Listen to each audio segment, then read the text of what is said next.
जय हिंद, नमस्कार, सत श्री अकाल, सलाम अलैकुम, प्रणाम, राधे राधे।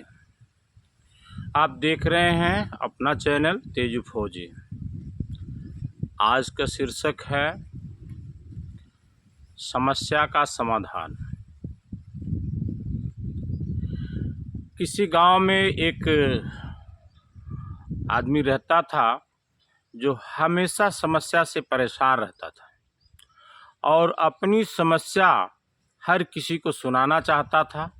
जो भी व्यक्ति उसके पास बैठता वो अपनी समस्या तुरंत सुनाने लगता और जो भी आदमी बैठता उसके पास उसकी इतनी समस्याएं थी कि वो सुन नहीं सकता था और उठकर चला जाता था। इससे वो बहुत परेशान था। जब भी किसी से मिलता तो अपनी समस्या को बताते रहता। एक दिन उसको पता चला कि गांव में एक बहुत बड़े महात्मा आए हुए हैं। उनके साथ ऊँटों का काफ़िला है, मानवों का काफ़िला है और आज रात गांव में ठहरे हुए हैं और सभी के समस्याओं का निदान वो करते हैं। बाबा हैं, महात्मा हैं। तो वो आदमी उस बाबा महात्मा के पास जाते हैं और अपनी बात बताते हैं कि महात्मा जी, मैं बहुत परेशान हूँ, मैं इतना समस्याओं से ग्रसित हूँ और मैं जिसको भी बताना चाहता हूँ कोई सुनने के लिए तैयार नहीं है, तो समस्या का समाधान कैसे करेगा। महात्मा ने बोला कि ठीक है, आप मुझे बताओ अपनी समस्या, मैं सुनने के लिए तैयार हूँ। वो आदमी 1 घंटे 2 घंटे अपनी समस्या महात्मा जी को सुनाता रहा और सुनाते सुनाते 9 बज गया रात। 9 बजे रात को बाबा ने बोला ठीक है, आपकी पूरी समस्याएं मैंने सुन ली है और सबका समाधान एक एक करके मैं बताऊंगा, लेकिन कल सुबह बताऊंगा, अभी आराम करने का टाइम हो गया है। लेकिन उससे पहले आपको एक काम करना है। जो हमारे ऊँटों का काफ़िला है उस काफ़िले को देखभाल करने वाला जो आदमी हो बीमार हो गया है। उन ऊँटों की देखभाल आप कीजिए रात भर, सुबह आपको समस्या का समाधान बताया जाएगा। आदमी लालच बस, आशा बस कि मेरी सारी समस्याओं का निदान महात्मा जी कर देंगे, वो ऊँटों के काफ़िले के पास जाता है। लेकिन महात्मा जी का एक शर्त रखे थे कि जब सभी ऊँट बैठ जाएं तभी सो जाना। तो हुआ क्या, रात भर देखभाल करते रहा। सुबह वो व्यक्ति बाबा महात्मा के पास गया, आंखें लाल एकदम। महात्मा ने बोला कि रात भर नींद आई? तो वह व्यक्ति बोला नहीं महात्मा, मुझे नींद कहाँ आई, आपने आदेश दिया था कि जब ऊँट बैठ जाएं, सभी ऊँट जब बैठ जाएं तब आप सो जाना।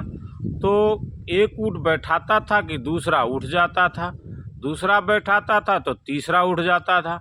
इसलिए खड़े खड़े मैं देखते देखते, बैठाते उठाते मुझे जो है रात भर सोने का मौका नहीं मिला। महात्मा जी ने बोला हाँ, मैं जानता हूँ कि एक साथ सभी ऊँट बैठ नहीं सकते, लेकिन फिर भी मैंने आपको ये आदेश दिया था। वो व्यक्ति गुस्से में लाल हो गया, बोला आपने ऐसा क्यों किया। वो महात्मा ने बताया कि जीवन में इसी तरह दुख और सुख आते जाते रहते हैं। दुख आएगा, सुख जाएगा, सुख आएगा, दुख आएगा। यानी एक ऊँट बैठेगा तो दूसरा खड़ा हो जाएगा, दूसरा ऊँट बैठेगा तो तीसरा खड़ा हो जाएगा। आप ये सोचिए कि अगर मैं सभी दुखों का निवारण करके सुख में चला जाऊं तो ये असंभव है। और आप ये सोचो कि मैं सारे सुख को भोग लूं और मेरे पास दुख ना हो, तो ये असंभव है। ना आपके जीवन में दुख कभी खत्म होगा और ना ही सुख खत्म होगा। दोनों सिक्के के पहलू हैं। दुख भी आता रहेगा, साथ में सुख भी रहेगा। एक तरफ आपको सुख मिलेगा, दूसरी तरफ आप दुख मिलेगा। सुख और दुख दोनों रास्ते के वो बाजार हैं जो कभी दुख की बाजार मिलती है तो कभी सुख की बाजार मिलती है। कभी किसी भी कोई बाज़ार बड़ी हो सकती है, कोई बाज़ार छोटी हो सकती है, यानी कोई दुख बड़ा हो सकता है और या कोई सुख बड़ा हो सकता है।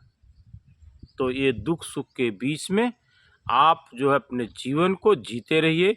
जीवन संघर्ष है और संघर्ष करते रहिए।